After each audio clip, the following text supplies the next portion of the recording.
And I'm going to go ahead and end this practice session and allow everyone to come in now.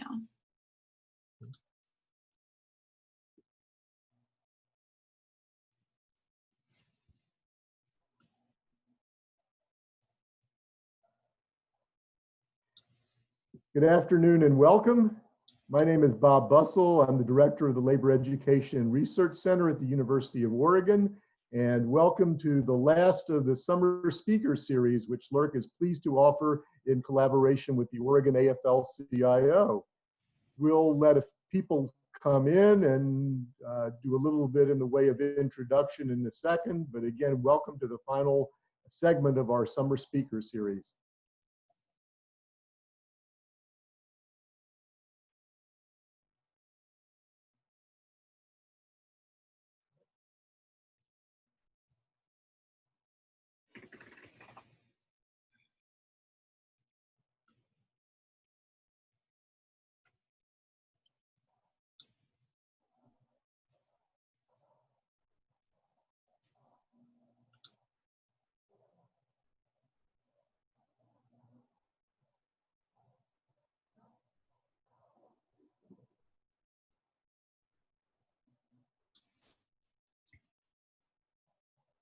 Bob, towards the end of the session, would you maybe sign off with a reminder about Sherman's racial justice and worker advocacy series? Thank you. In my notes. Okay.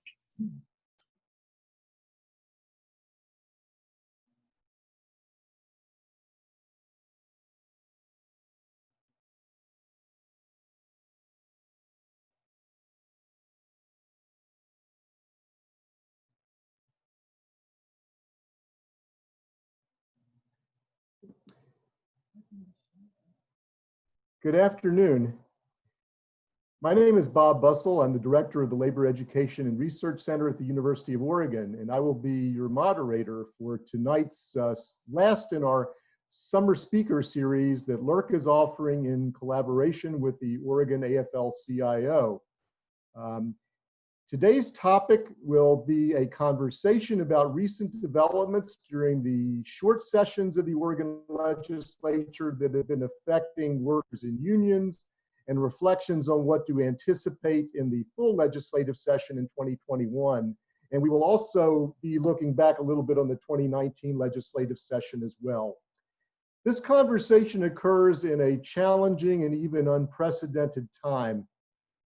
As you know, we're facing the ravages of the COVID-19 pandemic, the Black Lives Matter movement and accelerated calls to address systematic racism, the deep inequalities that have been further exposed by our economic collapse, and one of the most consequential election cycles, certainly in our lifetimes and arguably within our history.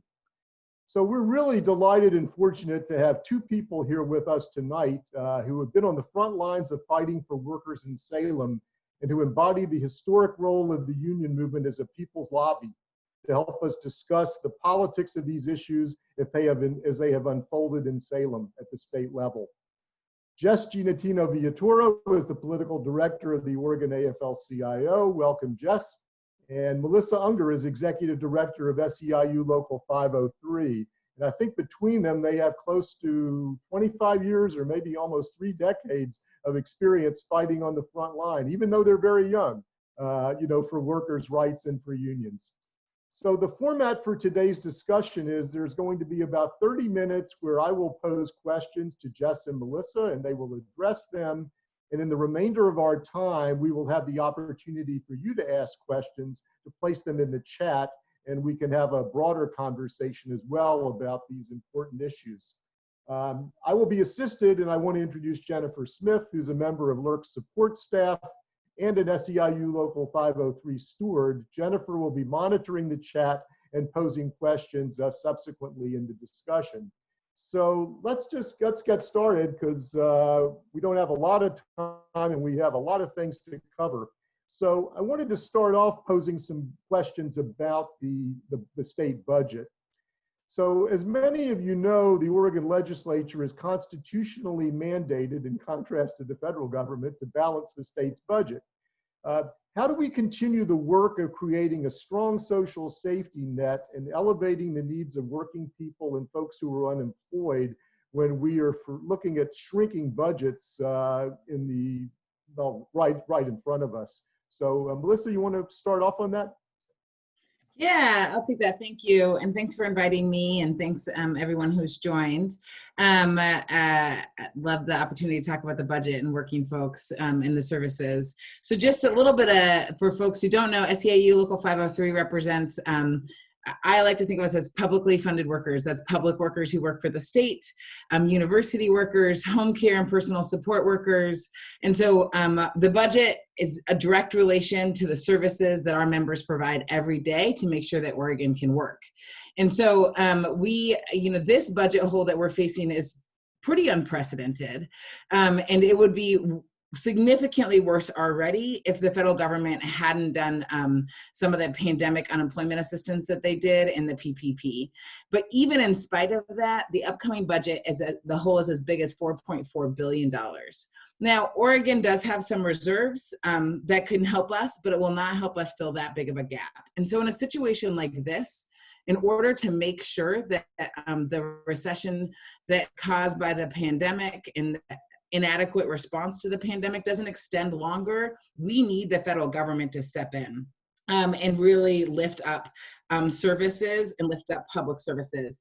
There's been a lot of analysis done that the 2008 recession lasted longer and had a bigger impact because after the initial cuts that happened and the initial layoffs that happened, there was a whole nother round of layoffs that happened and a whole nother round of service cuts. And so families were cut off services, public service workers were laid off, and that extended that recession longer than it needed to go based off of the economic output because the federal government did not step in and lift up state and local governments. And so to be honest, when we're facing $4.4 billion, which is 20% of our overall budget in Oregon, when we're facing that size of cut, the only way we can lift up workers and lift up services is to make sure that the federal government, which can deficit spend, steps in and helps. And then once we have a solution to maybe the bigger hole, then we can start to talk about what are some revenue solutions that we can look at in state to make sure that the wealthiest aren't continuing to make more money in this pandemic, which is happening because of the federal bills. And how do we make sure that we're disconnecting from federal policies that have benefited the wealthy? How do we make sure that we're creating the best tax policies that support working families? But to be honest, I rarely don't say that there's an option to think about how revenue can solve the problem. This problem is too big. And we need the federal government. And it goes back to why this election is not just, there's so many things that are on the ballot in this election, but it includes making sure that we can actually sustain state budgets that can serve to provide healthcare, provide food assistance, provide wraparound services for families who need it in this moment. And so I think as we look forward to the budget, that's a big piece of it and a big part of us. I'm really calling on our congressional representatives to be there for us when we need that money. Thanks, Melissa. Jess, you just want to ask you if you had anything to add to the opening piece on the budget? Okay. Then let me pose this question for y'all. Again, just to take something on that's just right in front of us. How does this budget gap, these huge holes, affect any efforts to advance the cause of racial justice? The budget has a huge impact on racial justice. It was interesting. I was just in a recent conversation about this. And I think it's from schools and school programs to the services from the Department of Human Services. There's budget impacts and budget choices that are made every day. And the key thing is that we need to make sure that as we look at the budget cuts and budget investments, that racial equity is a part of that conversation about how we prioritize resources. And cuts often fall on communities of color most harshly because programs in schools will get cut that prioritize equity, where they'll just try to continue to do basic instruction. So they'll cut programs that have been built up over the years that help and prioritize equity in schools just to make sure that they can keep a teacher on the payroll. Programs at DHS will get cut in the oftentimes low-income families, and communities of color will be the first one to lose services. And so the reality is budget cuts have a dramatic impact on equity, and we can actually be proactive on trying to use the budget to make sure we're lifting up communities of color as both we invest in services. And so the budget should be a tool the state uses to figure out how are we supporting and lifting up communities of color, and how are we making sure that we're taking equity seriously. Mhm.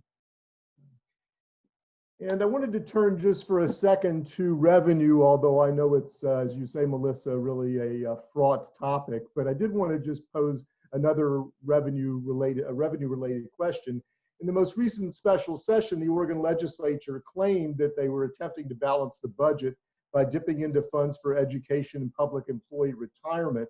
So I just want to ask you this: what should the legislature consider as we face these continuing pandemic-related budget shortfalls, so that we're not balancing the budget on the backs of the most vulnerable working people and those affected by the pandemic? Yeah, that is I mean, it's always it's easier to cut people's retirement for some reason than to make sure that the people with the most money actually pay their fair share. So, there's a variety of different ways that we should look at the budget. In 2019, a large coalition of folks came together to pass the Student Success Act, which was the largest corporate tax that we've passed in Oregon in 20 years. And to be honest, that being passed and implemented, which I will say it was hard to implement a new tax right in the midst of the pandemic, and they did it, has really lifted up our budget. So we are not in as bad of a budget situation as other states. But it does mean that we just passed a pretty revenue packages are left to make sure that they're not falling upon lower income and middle class folks, and that they're not paying a disproportionate portion. And so there's a couple things. One, in the CARES Act, the federal government passed a huge tax breaks for millionaires, and we can disconnect from that. So we can make it so that they don't also get an Oregon tax break in addition to the federal tax break that they're going to get. We should do that. We can go back to in the last recession, Oregonians voted yes on Measure 66 and 67, which were temporary income tax increases for corporations and high income individuals. That's another option. These are all, the idea of second mortgages and people getting tax breaks on second homes. These are options. These are all the things we should be looking at. And the reality is, when you add them all up, I think we're probably in the range of $500 to $600 to $700 million. So those are the things that we want to come to once we have a bigger solution to the big picture, but they are all the right things to be talking about. Is how do we make sure that the folks who are getting ahead, and some folks are getting actually even further ahead in this pandemic, the folks with the most money and through the Federal CARES Act, how do we make sure that they're a part of solving this budget situation? Right. Yeah. No, thank you for those clarifications in terms of what we're facing and some of the possibilities, at least on the revenue front. I'd like to turn now to the legislature itself, as far as, and this gets us at least at some level into some more positive things, in terms of recapping the recapping the 2019 session and the short sessions in 2020. So if you look back prior to COVID-19 and the crisis that we're facing, workers, I think, arguably had a pretty groundbreaking legislative session in 2019. We tend to forget that. So I'm wondering, Jess, if you could talk a little bit about some of the big accomplishments during that session and some of the challenges that occurred last year for working people here in our state. Sure, thanks, Bob, and thanks for having me. I'll just do a quick blurb on who the Oregon AFL-CIO is for folks who might not know. We're the State Federation of Unions. We represent slightly over 300,000 workers across the state in every sector of Oregon's economy. So everyone from operating engineers at the top of cranes to air traffic controllers, nurses, healthcare professionals, librarians, and farm workers, all are part of the Federation, and I am lucky to work for the Oregon AFL-CIO.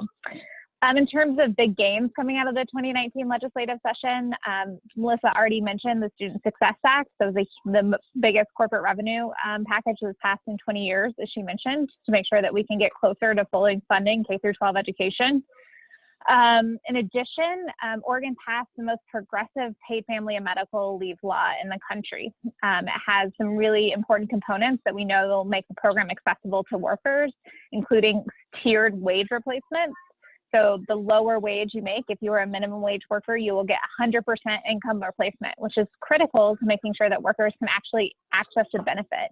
If we're going to ask folks to make $11.25 an hour to make less than what they already do when they need to take care of loved ones, that's not something that they can afford. So we're really proud of that work that we did alongside lots of great partners. In addition, the Oregon AFL-CIO's key priority was the Oregon Workplace Fairness Act, which was a substantive overhaul to the way that discrimination and harassment is dealt with in the state of Oregon. It applies to all types of discrimination, gender, racial, sexual orientation, and sets forth a set of parameters to prevent employers from using really exploitative practices. It says that employers can no longer ask a worker when they don't feel like they have a lot of power to sign a non-disclosure agreement when they say that they've been discriminated or harassed in the workplace, which we know employers use to insulate themselves from further liability, but it's also hard for workers to be able to find other workers who have experienced similar things and come forward when they've highlighted these agreements. We saw it play out on the national stage with Elizabeth Warren raising this issue, and in Oregon, that is no longer allowed. It also did 3 or 4 other things. The biggest thing that folks should know about is that it extended the statute of limitations for when a worker can file a claim that says they've been discriminated or harassed against. Previously to this bill, the statute of limitations, so the time that you could go to BOLI or find an attorney and say that these things had happened to you, was only 1 year. And after this law, workers have 5 years to make sure that their employer has to take responsibility for those actions. The majority of that law goes into effect on October 1st, and we'll be doing a bunch of education so that workers know their rights. In addition, you know, Bob, you kind of alluded to some disappointments coming out of the 2019 session, and there were a couple big ones. Melissa also talked about Senate Bill 1049, the most recent attack on public employee retirement. And that was a huge disappointment, I think, especially for folks who are now looking at working 5 or 7 more years before they can retire. I don't think that workers believe that Democratic supermajorities would do that to them on the heels of a groundbreaking election. And I think that continues to be a disappointment and something that folks are really concerned about.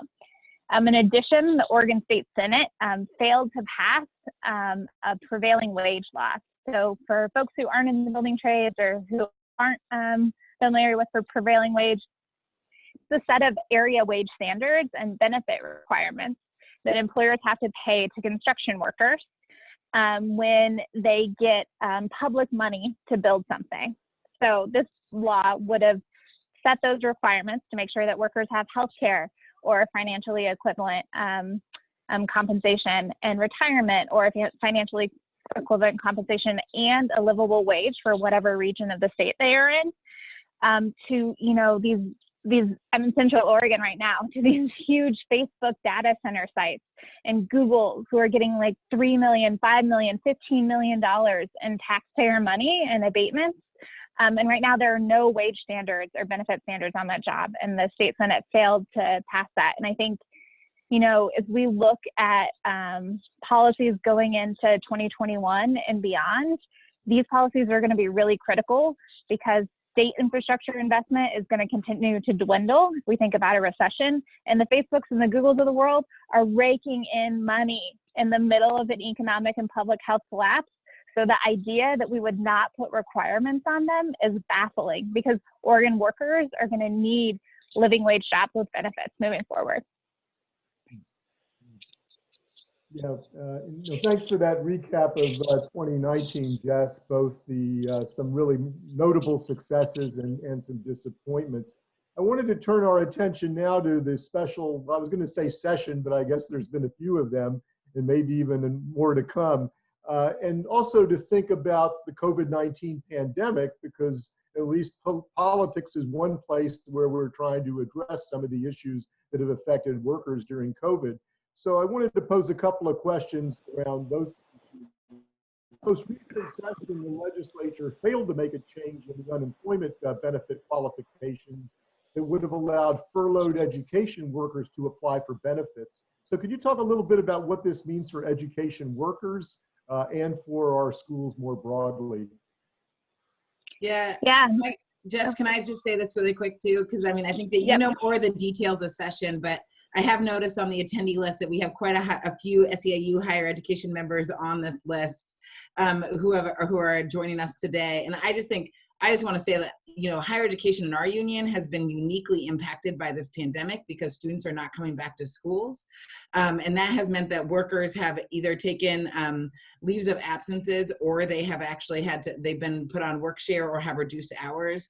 And the legislature's refusal to fix the unemployment law left those workers continued in a lurch, meaning that there's some of the very few workers left that have not gotten their unemployment benefits. So while Betsy Johnson may have claimed that it had to do with getting public employees getting a benefit, it was actually the exact opposite. These workers are stuck in a process over a rule that makes no sense, in a process rule that people proactively wanted to fix. And I think that they really have been stuck, where many education workers have been actually like stuck in unemployment, where they cannot get through because of some federal laws and state laws that keep the process going. And so I'll let Jess talk about how it played out in session, but I just have noticed that there's a lot of higher ed SEIU members on this, and it's really disappointing, I think, the way that this piece played out and is impacting people's lives right now. I mean, members are calling in all the time, worried about paying their rent or making sure that they can pay their bills. Yep. Well, this is exactly right. So there are these weird rules that affect mostly classified school employees that have always been on the books. And I think that this is just one example of the holes that we have known have existed in Oregon statute for a really long time. And then a global pandemic happened. And Melissa has advocated against these holes alongside lots of worker advocates for decades. And we have said that this is a problem now and has just been exacerbated by COVID. And Bob, you're right. The legislature had a bill. It would have fixed this wonky problem that I won't bore anyone with UI rules, but it would have ensured, frankly, that these folks had 2/3 of their wage. Like, that's what we're talking about here. 2/3 of their wages so that they could buy food and make sure that their families were cared for. And Betsy Johnson killed it in committee. And that's just really unfortunate. And also, like to turn our attention to some other COVID-related issues as well, particularly workers' comp and guidelines for airborne infectious diseases, things that are very, very important to the health and safety of workers. So this may be maybe it's a political question at one level, is why hasn't Oregon taken action on workers' compensation yet? Good question, Bob. 18 states have moved forward with some form of workers' compensation presumption in the past 5.5 months since COVID hit.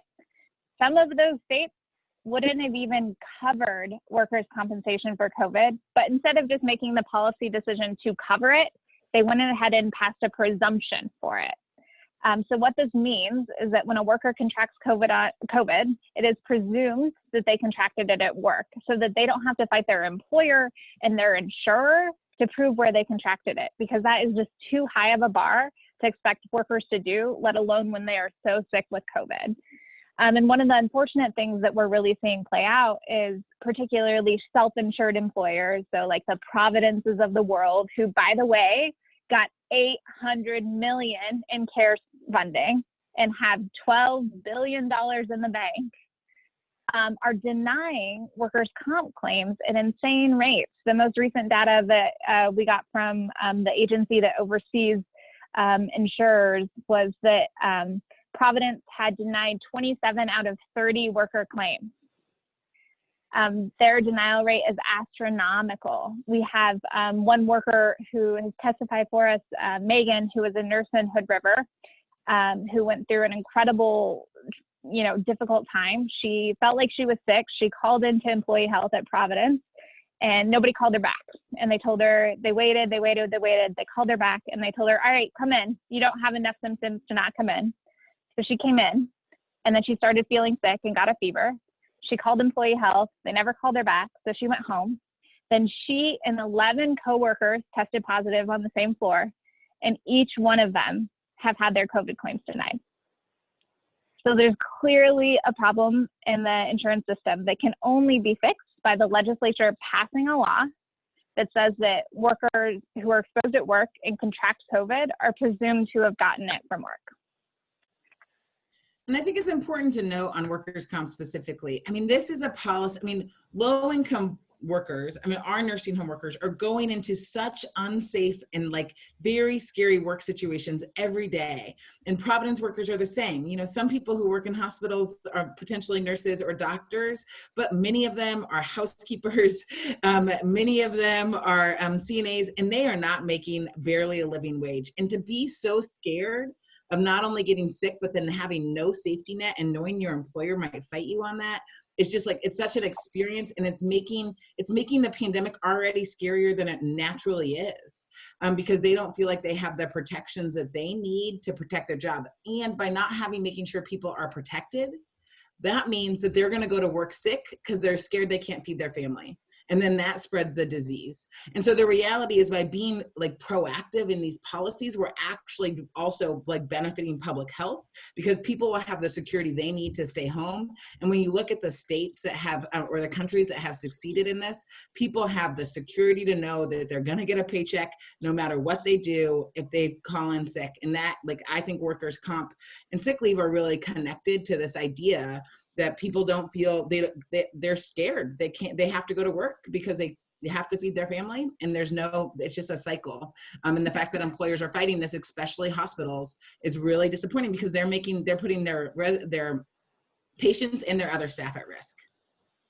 Yeah, and I would just add that, you know, what we're seeing, there's the denial problem when employers and insurance companies are denying claims.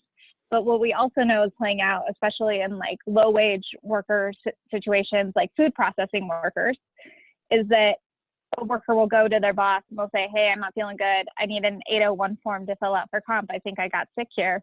And the employer is saying, well, you could fill out workers' comp, or you could take your paid sick leave, because on your paid sick leave, you'll make all of your wages. On workers' comp, you'll only make 2/3 of your wage. So these employers are putting low-wage workers in impossible situations.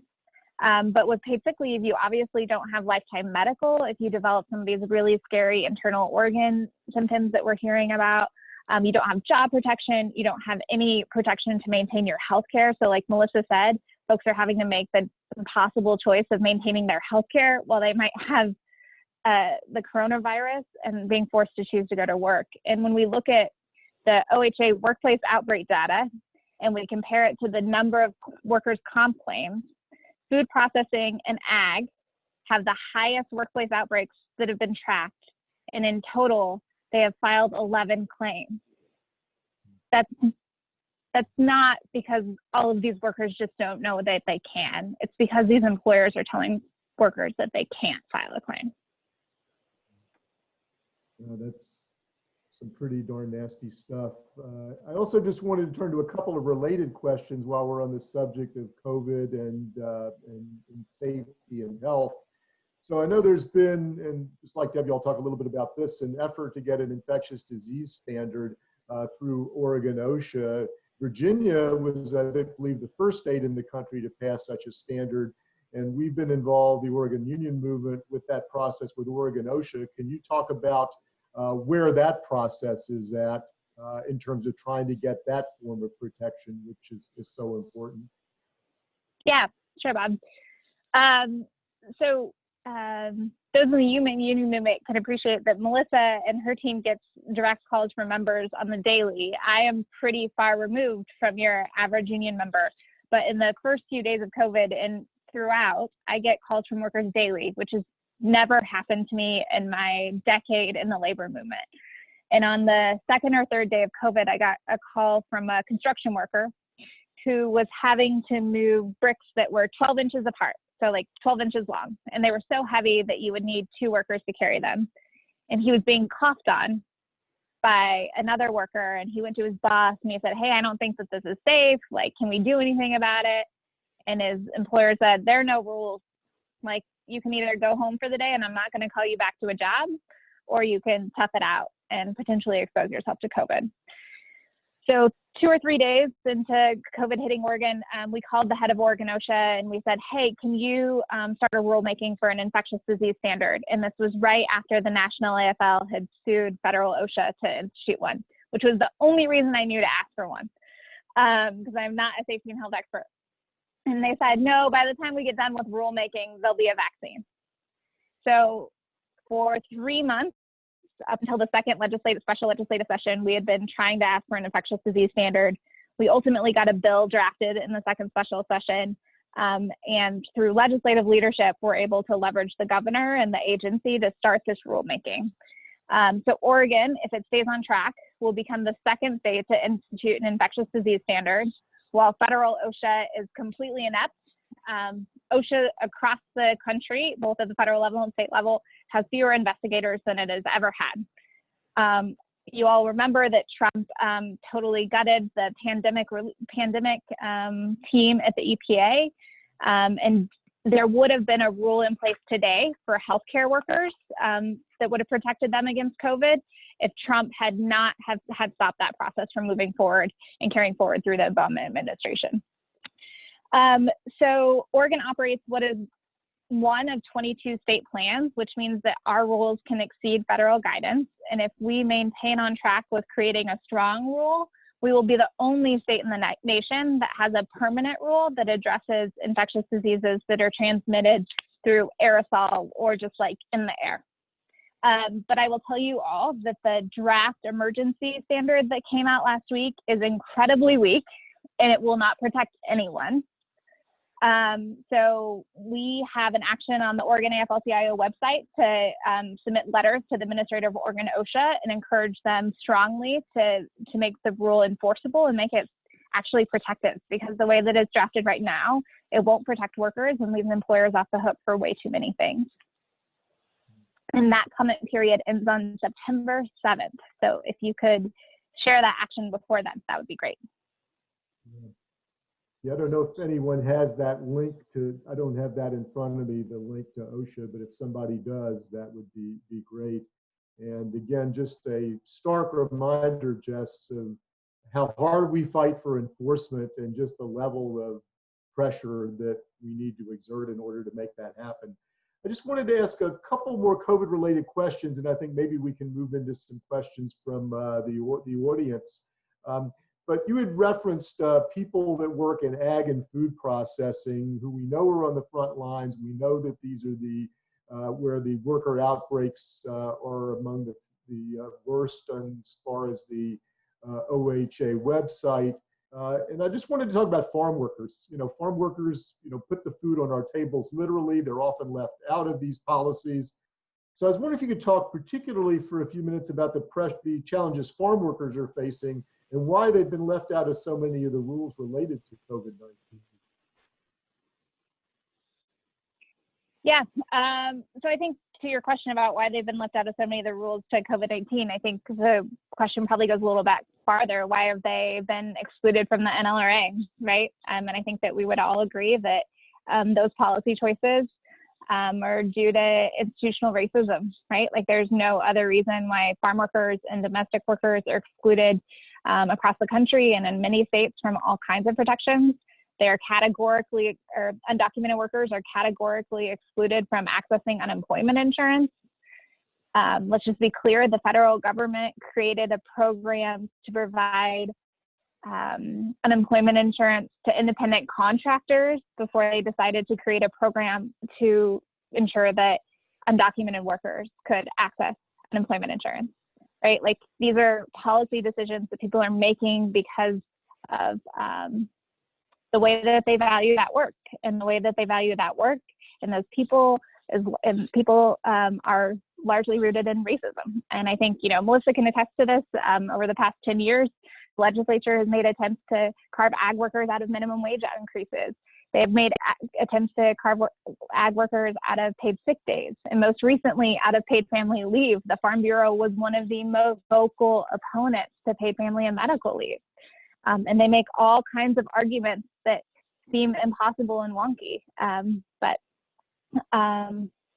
Sorry, I think that it is all tied back to the same reason that they're excluded from the NLRA.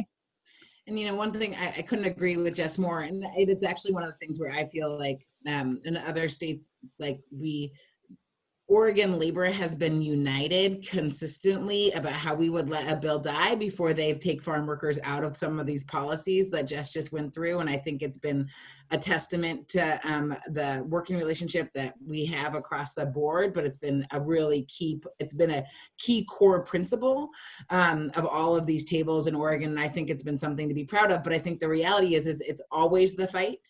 And it's always, you know, even on paid family leave, it's like home care workers, you know, we represent home care workers, are not assumed in that policy unless they're explicitly written into the policy. And that's the same oftentimes for farm workers. It's like you have to be written into a policy because somehow your work is not work. It is not valued the same way as other work. And that is a piece of the problem, is that like all of the farm work, care work, this is work. And it needs to be written into policies like any other policy, not written in because it's not considered the same type of work. And I think that's a thing that we see with farm work. And I think one of the things we see in a moment of a pandemic is that these policy decisions that people make, people aren't taking the time to understand the impacts on different communities. And we don't have the opportunity to have the same, you know, making sure that we're being clear about priorities, and people are moving really fast. And when people move fast, people who are not priorities get left behind. And I think that is exactly what's happening for farm workers. And I think it's, you know, we have done a couple of good programs in Oregon, but we're still not doing enough.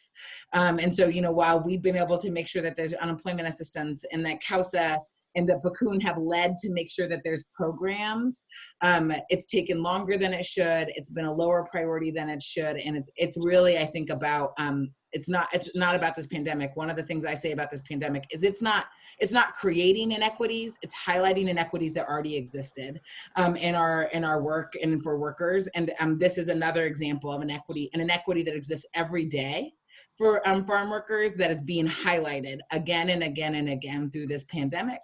And we see the exact same thing with care workers within our union.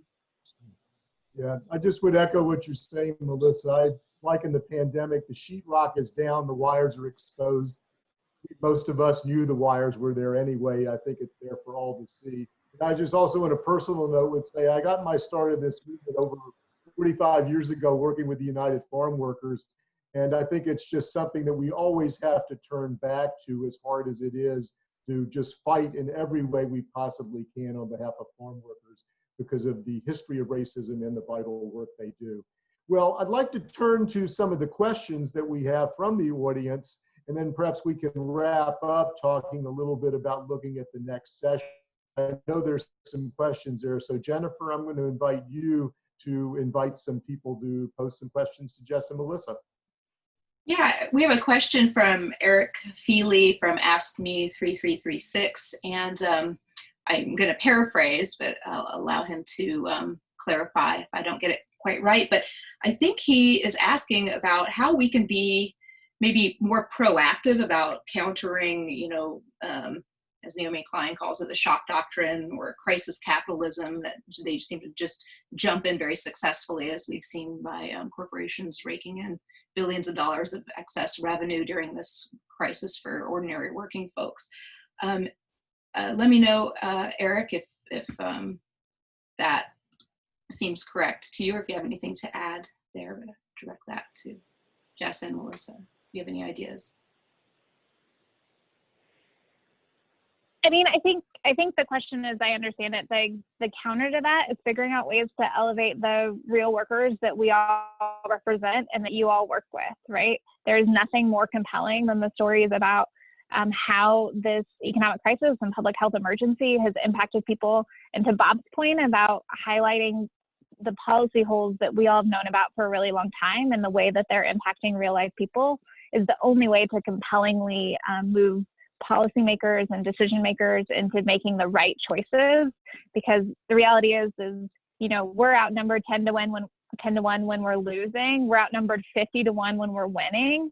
And the only way that we've won everything that we have to date is by making sure that the folks who are most impacted are telling folks that are in decision-making positions why they need a change that they need. And I think folks have gotten really creative with that in a COVID world, right? Like we've had workers record their stories, and I know SEIU's done similar things, right? Like there's a way to reach people where they're at, maybe in a way that we haven't necessarily utilized before. So I'm really looking forward to continuing to figure out smart, innovative ways that are safe to make sure that workers who are impacted can let folks know about the solutions that they need.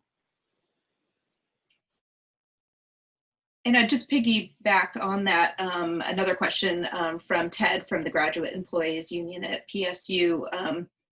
Again, kind of similar, but what strategies can we use to pressure, our lawmakers and bad businesses to, shape up and act right and, know that we're watching them? I think Jess highlighted like sharing stories is one of the best ways to, it's a really key way to do that. But I also think transparency, I think one of the things that we've been seeing through the federal policies is that, there's big numbers, there's trillions of dollars. And so everyone thinks everyone's getting everything fairly. But then, you're seeing actual billions and billions of dollars to go to the wealthiest. And how do we make sure that we're supporting groups and lifting up the transparency of who's getting ahead? Because people are outraged by this when they learn about it. It's just hard to make sure that people learn about it. And so I think that as we lift up our stories, we have to lift up our stories in relation to the other people who are making billions and the policies that the Congress or the president are implementing that are letting people get ahead. So it's a little bit like we share our story about the realities that working people every day are going through, at the same time as sharing the realities of people who are getting richer and richer in this moment. And how do we make sure that we're making that comparison all of the time? And how do we also, the thing that I'm so proud of Oregon Labor and Oregon Progressive groups and community groups is that we have been able to come with proactive agendas. So we've been able to make progress time and time again. And I think the moment right now, as we are facing this pandemic, how are we not on the defense only? How are we continuing to come up with solutions that move us forward? Because I think it's a really big deal to make sure that we're not going back to the economy we had in January of 2020. Because I think many of the folks on this call know that that economy didn't work for working families anyways. So we have to demand through action, through transparency, that that's not the economy that's not the economy I'm fighting for. I'm not fighting for the January 2020 economy. I'm fighting for an economy that actually works for working families, Black, white, and brown, to lift them all up. And I think that we have to be united by taking very direct actions, no matter what happens on November 3rd. We have to continue to push forward because it's really hard to push out of the norm. And so I think that that's something and we have to do it in every way. We have to do it through car caravans, through showing up in person, through telling your story, by taking action, by boycotts, by strikes. It's a combination of all these efforts, because to change the economy, it's going to take all of it. It's going to take in-person actions and online actions and showing up in person and showing up on the streets. Thank you. And Tracy Thompson from SEIU 503, Local 440, has a question, but I don't know what it is, so I'm going to invite her to ask it. Go ahead, Tracy. Can you guys hear me?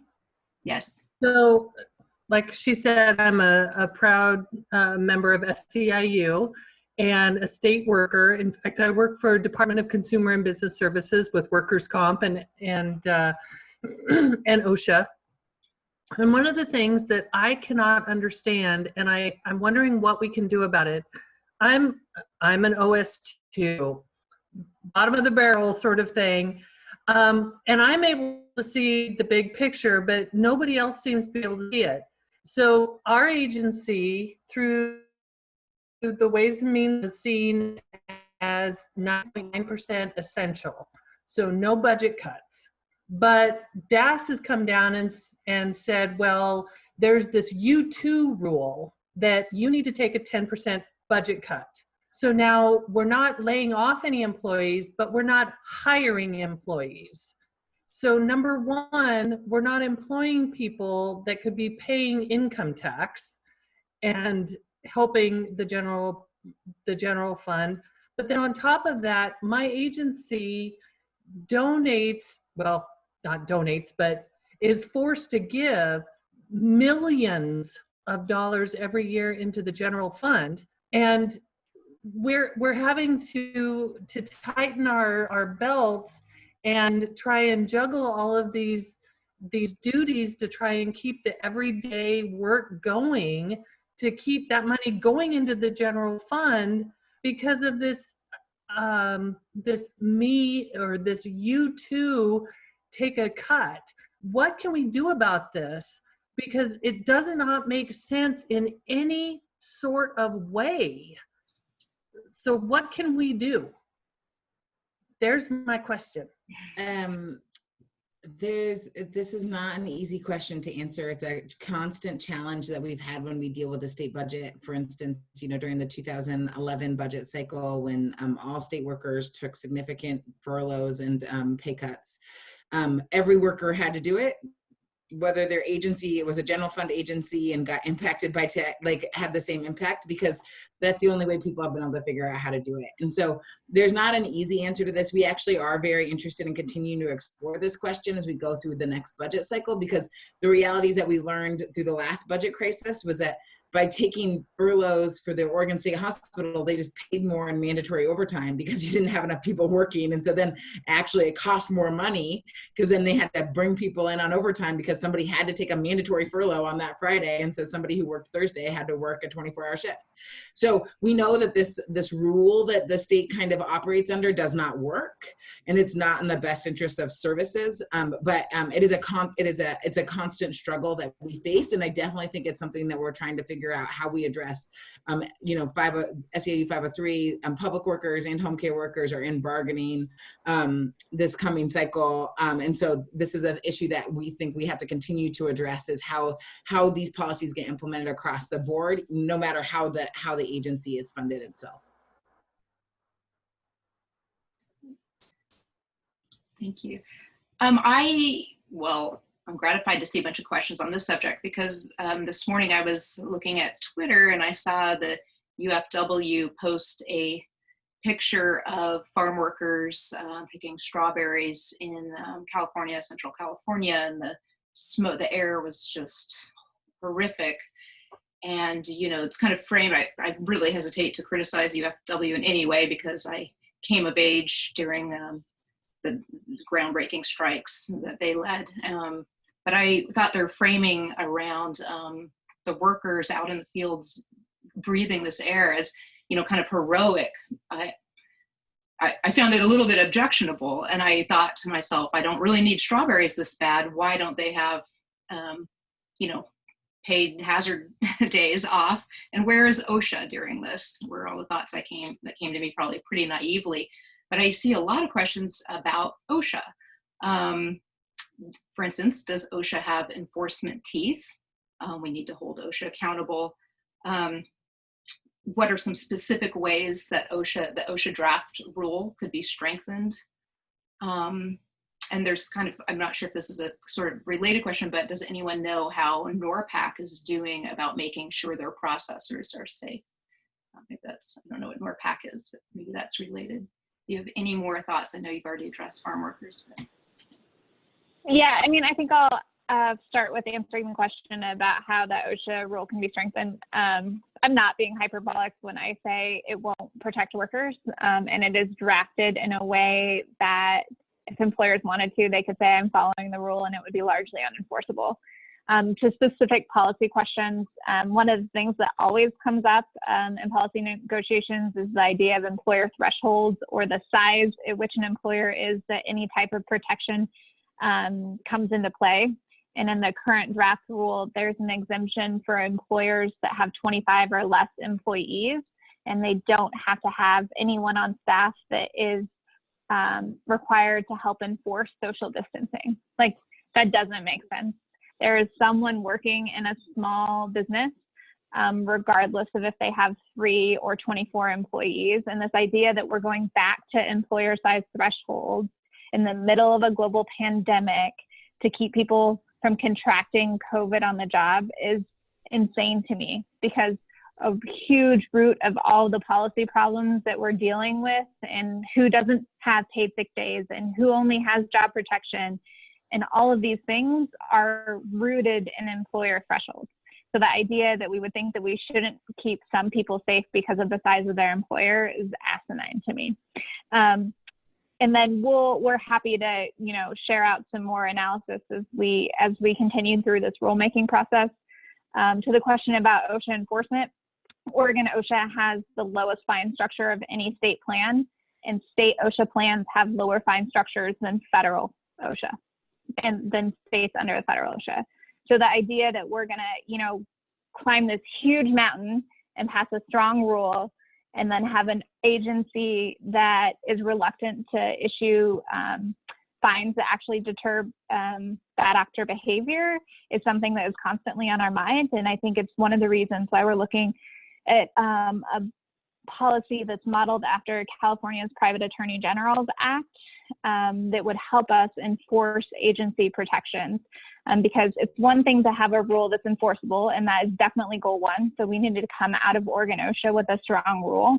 And then we need to go into the 2021 legislative session and pass stronger enforcement laws to make sure that the rules that we're enforcing are actually deterring bad behavior. To the question about NORPAC, NORPAC is a pretty notorious food processing facility. They have been a bad actor employer the whole time that I've been in Oregon. I can't answer specific questions about them, but I do know that Pacoon, one of our partners, the farm worker union in the Mid-Willamette Valley, has been doing a lot of work with their workers as they try to navigate how to deal in a food processing facility where you're touching lots of the same goods, not far apart. Often people have to yell, so they're having to, you know, project lots of aerosol particles into the air. It's just not a great system for folks to be in. Covered a pretty wide variety of subjects, and our time is dwindling, but I think we'd be remiss if we didn't spend some of our remaining time talking about the quest for racial justice and how that's playing out legislatively and within the union movement. So I just wanted to pose a couple of questions to y'all. The only policy proposal that was discussed at the last special session was around police reform. So I wanted to ask a couple of questions: how the Oregon labor movement is supporting calls for change in our police and justice system, and other legislative initiatives that the Oregon labor movement is supporting or should support that would advance the cause of racial justice.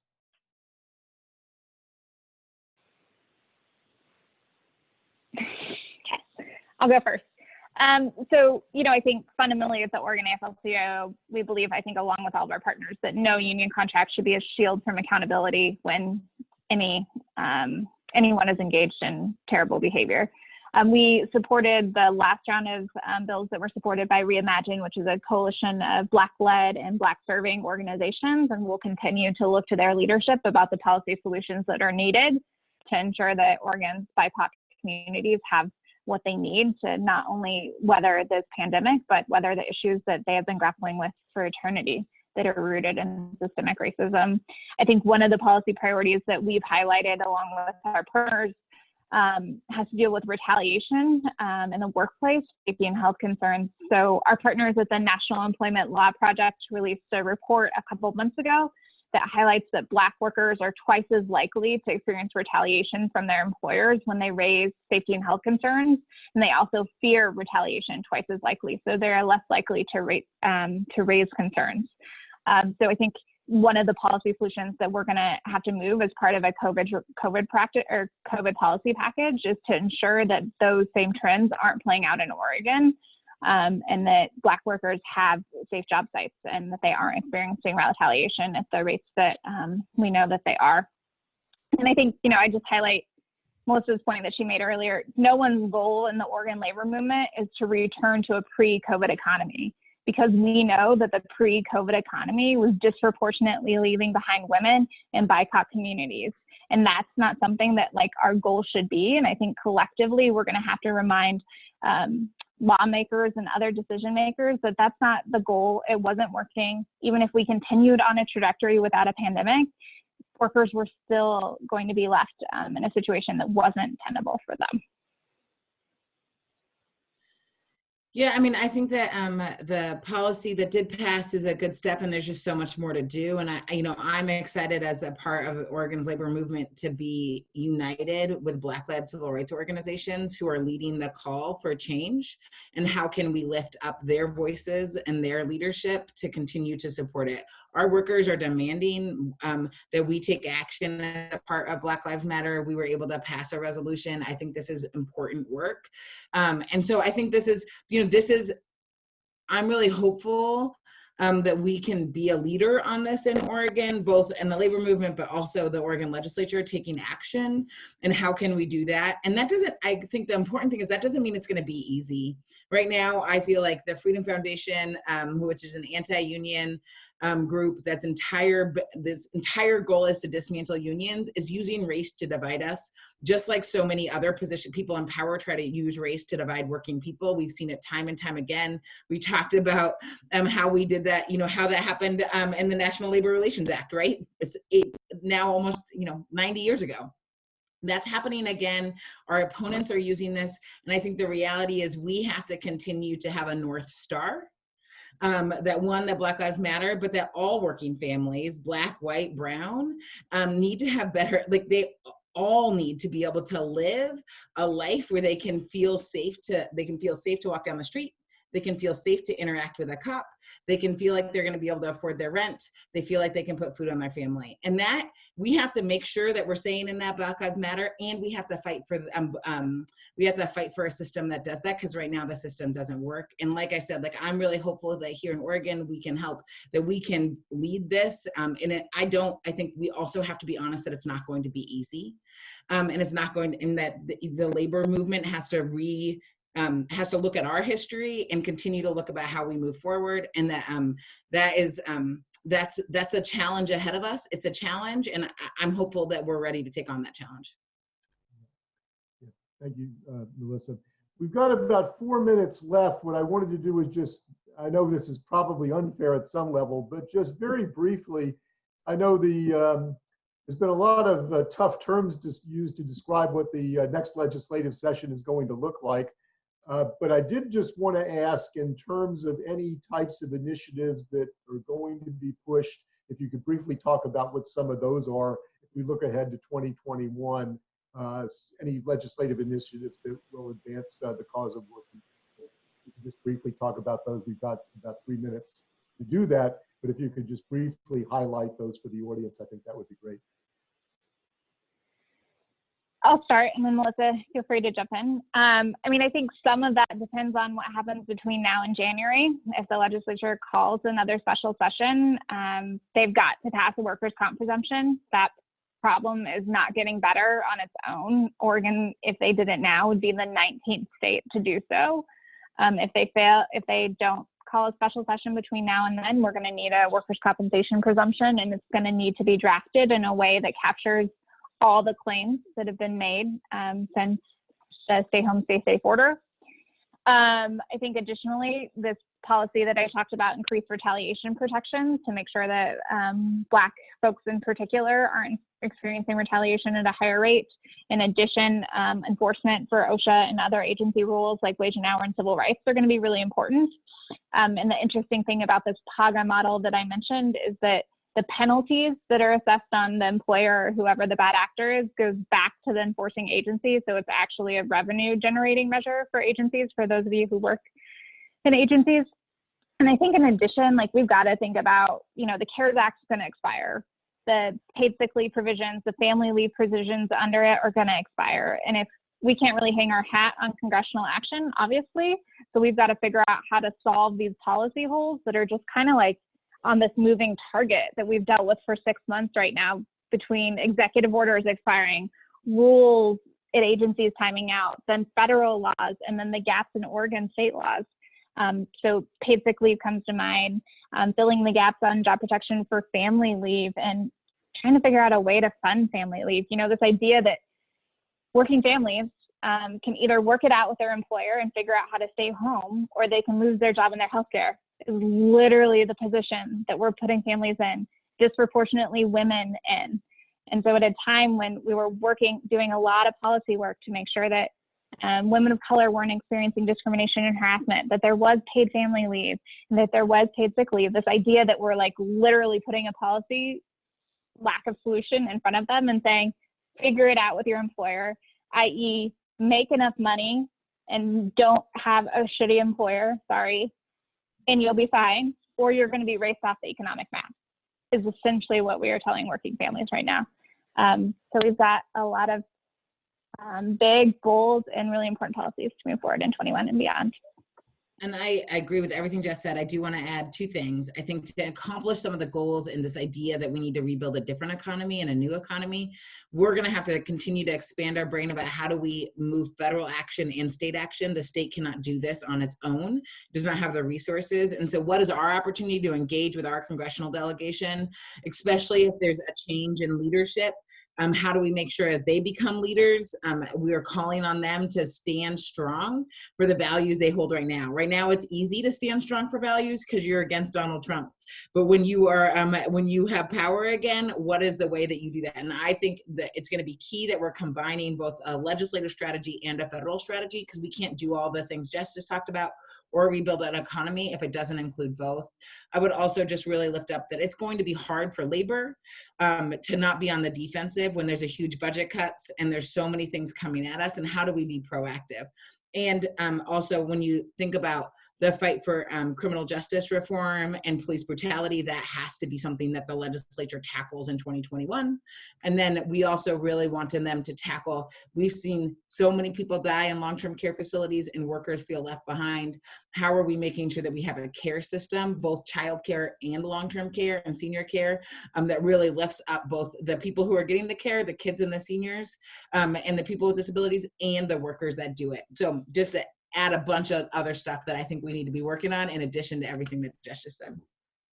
Well, we regrettably are out of time, and there's so much more we could say. So let me just wrap up by saying first a heartfelt thanks to Jess and Melissa for their example, their commitment, and all the insight that they've offered us. Thanks to all of you for attending this session and the others that we've done.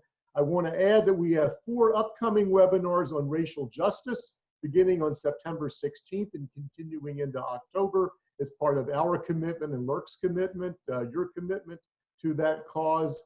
And I would just simply add that the Labor Education Research Center, we remain committed. We're on the firing line too, to being a resource, and we stand with you in the spirit of struggle and solidarity.